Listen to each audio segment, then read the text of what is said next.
Good day and welcome to another edition of the Military and Foreign Affairs Network. I'm your host, the voice of reason. So, in this episode, we are continuing our coverage of the ongoing civil war taking place inside of the former state of Ethiopia. The fighting continues, obviously, incredibly heavy.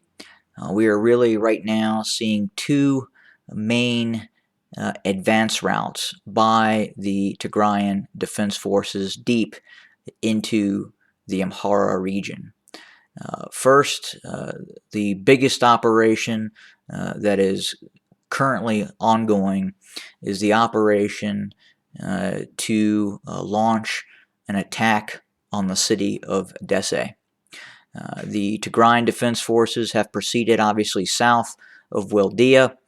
They have taken control of Wachale, proceeded further south to control the town of Haik, and are now looking to set up heavy artillery positions within firing range of the cities of Dessie and Kambocha.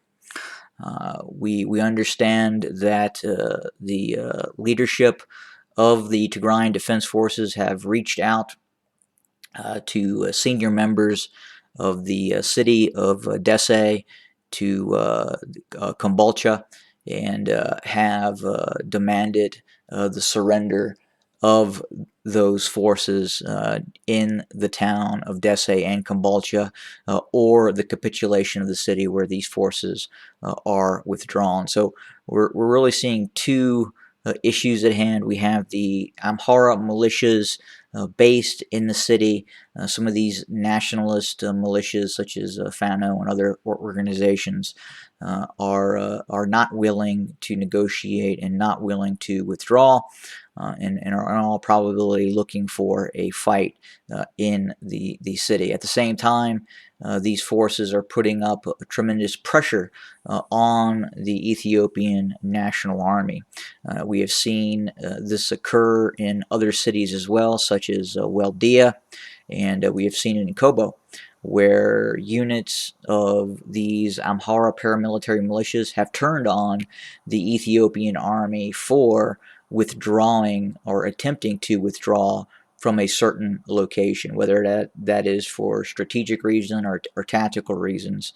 We have seen this infighting between the Amhara militias and the Ethiopian military. But as we set right now, the TDF continue to deploy large amounts of forces in the vicinity of Dessie. They continue to move up heavier units that they have captured and are bringing those forward as well, such as tanks, armored fighting vehicles, and heavy artillery.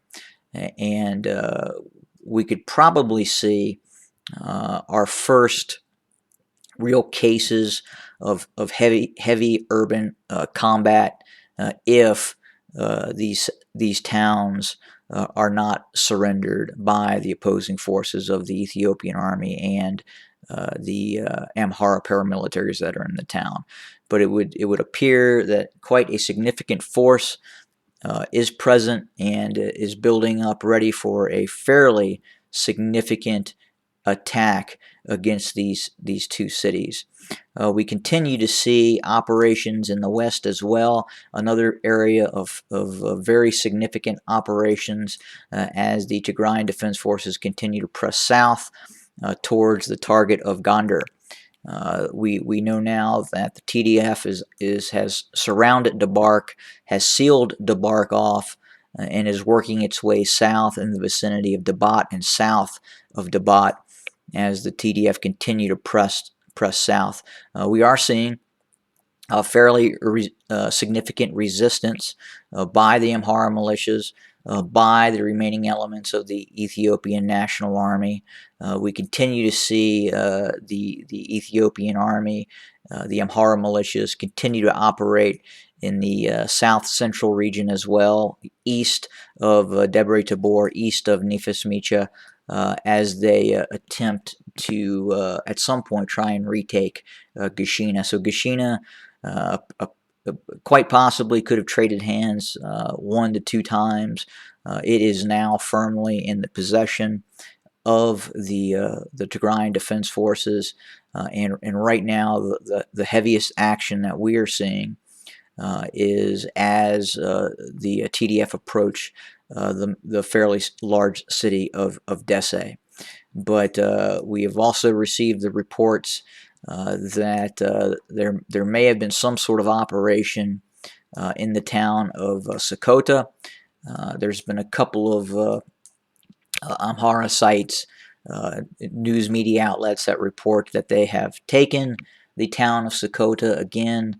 Uh, Given the past performance of some of these media outlets in reporting what is occurring and that being untruthful, we really have to take it with a grain of salt and verify what is actually happening in this area.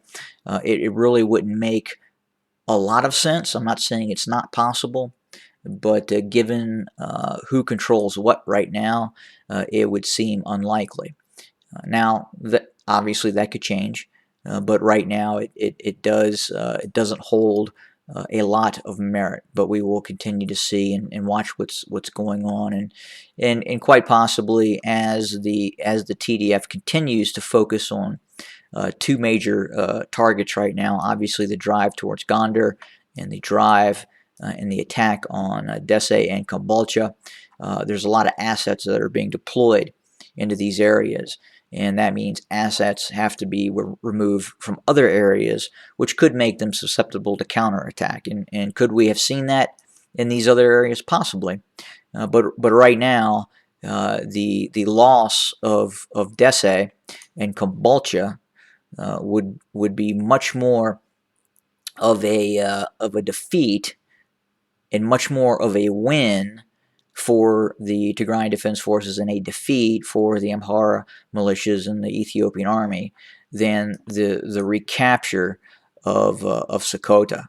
There's not a lot that the Amhara militias can do if, in fact, they have taken Sokoto. Now, granted, they could move south towards Lalibela and threaten some other areas, but I don't think this is the kind of force, if it's even the case, that has moved into that area. I don't believe the forces that are operating by the Amhara militias that are operating in this northeastern quadrant, if they, in fact they are of the capability to hold ground and to continue to advance ground as well. But that's the big issue right now for today, is watching what is happening along these two advance routes by the TDF. Again, we could see a very aggressive operation by the Tigrayan Defense Forces against the town of Dessie, against the town of Kombolcha fairly soon. And I would say that we could see some very intense fighting given the population density of these two towns and the forces that are deployed in the area as well. But we will continue to monitor the situation and report on Dessie, and then obviously monitor and report what is happening north of Gondar as the TDF continue to advance south. But again, more to come. Have a great day, everybody.